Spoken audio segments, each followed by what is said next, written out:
We are now going through an amazing and unprecedented moment where the power dynamics between men and women are shifting very rapidly. And in many of the places where it counts the most, women are, in fact, taking control of everything.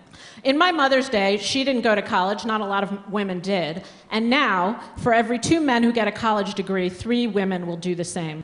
Women, for the first time this year, became the majority of the American workforce. And they're starting to dominate lots of professions: doctors, lawyers, bankers, accountants. Over 50% of managers are women these days. And in the 15 professions projected to grow the most in the next decade, all but 2 of them are dominated by women. So the global economy is becoming a place where women are more successful than men, believe it or not. And this economic changes are starting to rapidly affect our culture, what our romantic comedies look like, what our marriages look like, what our dating lives look like, and our new set of superheroes. For a long time, this is the image of American manhood that dominated: tough, rugged, in control of his own environment. A few years ago, the Marlboro Man was retired and replaced by this much less impressive specimen, who is a parody of American manhood. And that's what we have in our commercials today. The phrase "firstborn son" is so deeply ingrained in our consciousness that this statistic alone shocked me. In American fertility clinics, 75% of couples are requesting girls and not boys. And in places where you wouldn't think, such as South Korea, India, and China, the very strict patriarchal societies are starting to break down a little, and families are no longer strongly preferring firstborn sons. If you think about this, if you just open your eyes to this possibility and start to connect the dots, you can see the evidence everywhere. You can see it in college graduation patterns, in job projections, in our marriage statistics. You can see it in the Icelandic elections, which you'll hear about later. And you can see it in South Korean surveys on son preference. That something amazing and unprecedented is happening with women.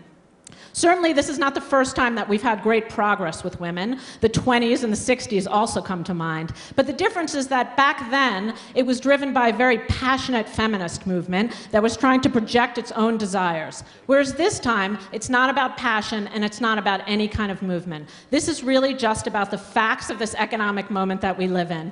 The 200,000-year period in which men have been top dog is truly coming to an end, believe it or not. And that's why I talk about the end of men. Now, all you men out there, this is not the moment where you tune out or throw some tomatoes, because the point is that this is happening to all of us. I myself have a husband and a father and 2 sons whom I dearly love. And this is why I like to talk about this, because if we don't acknowledge it, then the transition will be pretty painful. But if we do take account of it, then I think it will go much more smoothly. I first started thinking about this about a year and a half ago. I was reading headlines about the recession just like anyone else, and I started to notice a distinct pattern, that the recession was affecting men much more deeply than it was affecting women. And I remembered back to about 10 years ago when I read a book by Susan Faludi called Stiffed: The Betrayal of the American Man, in which she described how hard the recession had hit men. And I started to think about whether it had gotten worse this time around in this recession. And what I realized that 2 things were different this time around. The first was that these were no longer just temporary hits that the recession was giving men, that this was reflecting a deeper underlying shift in our global economy. And second, that the story was no longer just about the crisis of men, but it was also about what was happening to women. And now look at this second set of slides. These are headlines about what's been going on with women in the next few years. These are things we never could have imagined a few years ago. Women a majority of the workplace. In labor statistics, women take up most managerial jobs. This second set of headlines, you can see that families and marriages are starting to shift. And look at that last headline: young women earning more than young men. That particular headline comes to me from a market research firm. They were basically asked by one of their clients who was going to buy houses in that neighborhood in the future. And they expected that it would be young families or young men, just like it had always been. But in fact, they found something very surprising. It was young single women who were the major purchaser of houses in the neighborhood. And so they decided, because they were intrigued by this finding, to do a nationwide survey. So they spread out all the census data, and what they found, the guy described to me as a shocker, which is that in 1,997 out of 2,000 communities, young women were making more money than young men. So here you have a generation of young women who grow up thinking of themselves as being more powerful earners than the young men around them. Now, I've just laid out the picture for you, but I still haven't explained to you why this is happening. And in a moment, I'm going to show you a graph. And what you'll see on this graph, it begins in 1973, just before women start flooding the workforce, and it brings us up to our current day. And basically what you'll see is that what economists talk about as the polarization of the economy. Now, what does that mean? It means that the economy is dividing into high-skill, high-wage jobs and low-skill, low-wage jobs, and that the middle-skill jobs and the middle-earning jobs are starting to drop out of the economy. This has been going on for 40 years now, but this process is affecting men very differently than it's affecting women. You'll see the women in red and you'll see the men in blue. You'll watch them both drop out of the middle class, but see what happens to women and see what happens to men. So there we go. So watch that. You see them both drop out of the middle class. Watch what happens to the women. Watch what happens to the men. The men sort of stagnate there while the women zoom up in those high-skill jobs. So what's that about? You know, it looks like women got some power boost on a video game, or, you know, like they've snuck in some secret serum into their birth control pills that lets them, you know, shoot up high. But of course it's not about that. What it's about is that the economy has changed a lot. We used to have a manufacturing economy, which was about building goods and products. And now we have a service economy and an information and creative economy. Those two economies require very different skills, and as it happens, women have been much better at acquiring the new set of skills than men have been. It used to be that you were a guy who went to high school, who didn't have a college degree, but you had a specific set of skills, and, you know, with the help of a union, you could make yourself a pretty good middle-class life. But that really isn't true anymore. This new economy is pretty indifferent to size and strength, which is what's helped men along all these years. What the economy requires now is a whole different set of skills. You basically need intelligence, you need an ability to sit still and focus, to communicate openly, to be able to listen to people, and operate in a workplace that is much more fluid than it used to be. And those are things that women do extremely well, as we're seeing. If you look at management theory these days, it used to be that our ideal leader sounded something like General Patton, right? You would be issuing orders from above, you would be very hierarchical, you would tell everyone below you what to do. But that's not what an ideal leader is like now. If you read management books now, a leader is somebody who can foster creativity, who can get the employees, see, I still say his, who can get the employees to talk to each other, who can basically build teams and get them to be creative. And those are all things that women do very well.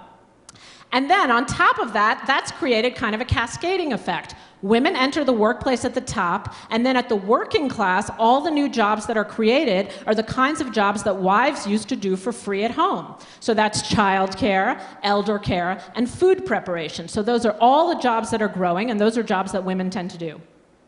Now, one day it might be that, you know, mothers will hire an out-of-work, you know, middle-aged former steelworker guy to watch their children at home, and that would be good for the men, but that hasn't quite happened yet. To see what's going to happen, you can't just look at the workforce that is now. You have to look at our future workforce. And here the story is fairly simple. Women are getting college degrees at a faster rate than men. Why? This is a real mystery. I mean, people have asked men, why don't they just go back to college, to community college, say, and retool themselves, learn a new set of skills? Well, it turns out that they're just very uncomfortable doing that. They're used to thinking of themselves as providers, and they can't seem to build the social networks that allow them to get through college. So for some reason, men just don't end up going back to college. And what's even more disturbing is what's happening with younger boys. There's been about a decade of research about what people are calling the boy crisis. Now, the boy crisis is this idea that very young boys, for whatever reason, are doing worse in school than very young girls.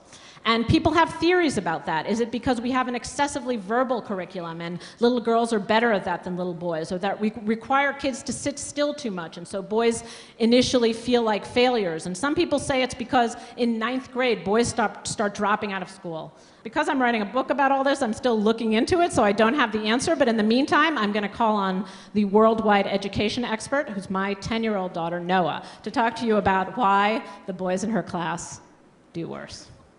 The girls are obviously smarter. I mean, they have much larger vocabulary. They learn much faster. They are more controlled on the board today for losing recess tomorrow. only boys. And why is that? Showing they were just not listening to the class while the girls sat there very nicely. So there you go. This whole thesis really came home to me when I went to visit a college in Kansas City.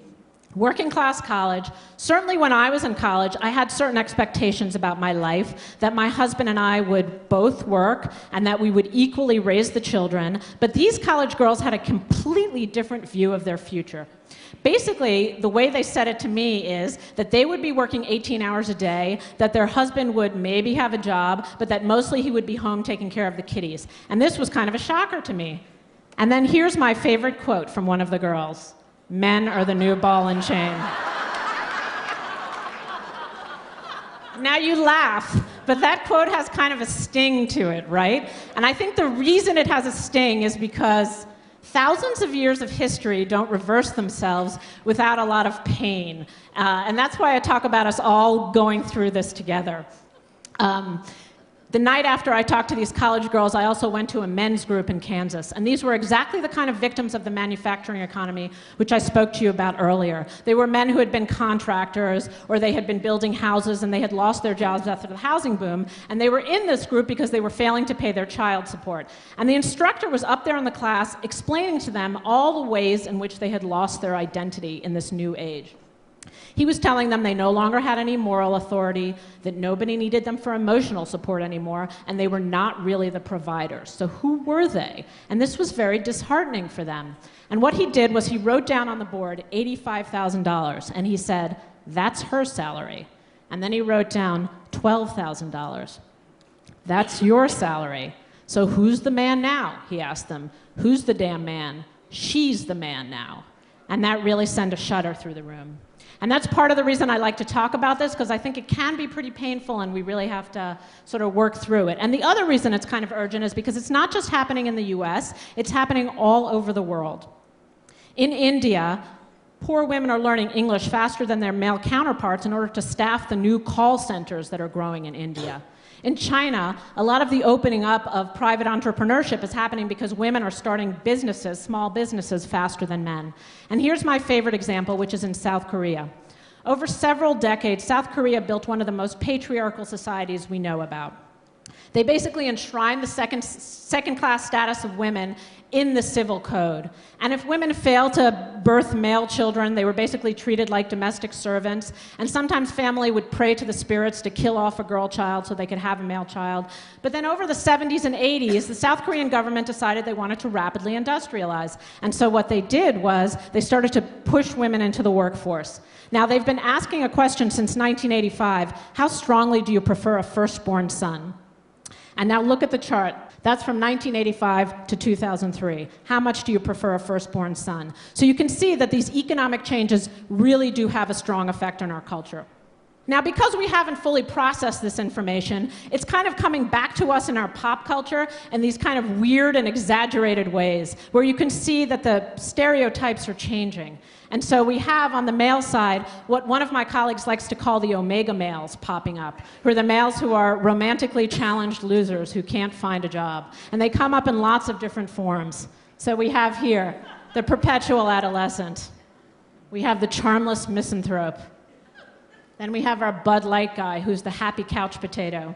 And then here's a shocker. Even America's most sexiest man alive, the sexiest man alive, gets romantically played these days in a movie. And then on the female side, you have kind of the opposite, which you have these kind of crazy superhero women. You know, you've got Lady Gaga. You've got our new James Bond, who's Angelina Jolie. And it's not just for the young, right? Even Helen Mirren can hold a gun these days. And so it feels like we have to move from this place where we've got these kind of uber exaggerated images into something that feels a little more normal. So for a long time in the economic sphere, we've lived with the term glass ceiling.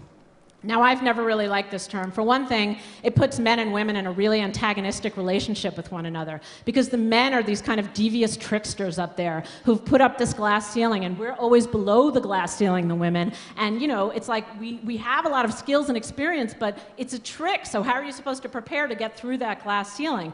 And also, shattering the glass ceiling is a terrible phrase. I mean, what crazy person would pop their head through a glass ceiling? So the image that I like to think of, instead of glass ceiling, is the high bridge. It's definitely terrifying to stand at the foot of a high bridge, but it's also pretty exhilarating because it's beautiful up there, and you're looking out on a beautiful view. And the great thing is there's no trick like with the glass ceiling. There's no man or woman standing in the middle about to cut the cables. There's no hole in the middle that you're going to fall through. And the great thing is that you can take anyone along with you. You can bring your husband along. You can bring your friends or your colleagues or your babysitter to walk along with you. And husbands can drag their wives across if their wives don't feel ready. But the point about the high bridge is that you have to have the confidence to know that you deserve to be on that bridge, that you have all the skills and experience you need in order to walk across the high bridge, but you just have to make the decision to take the first step and do it. Thanks very much.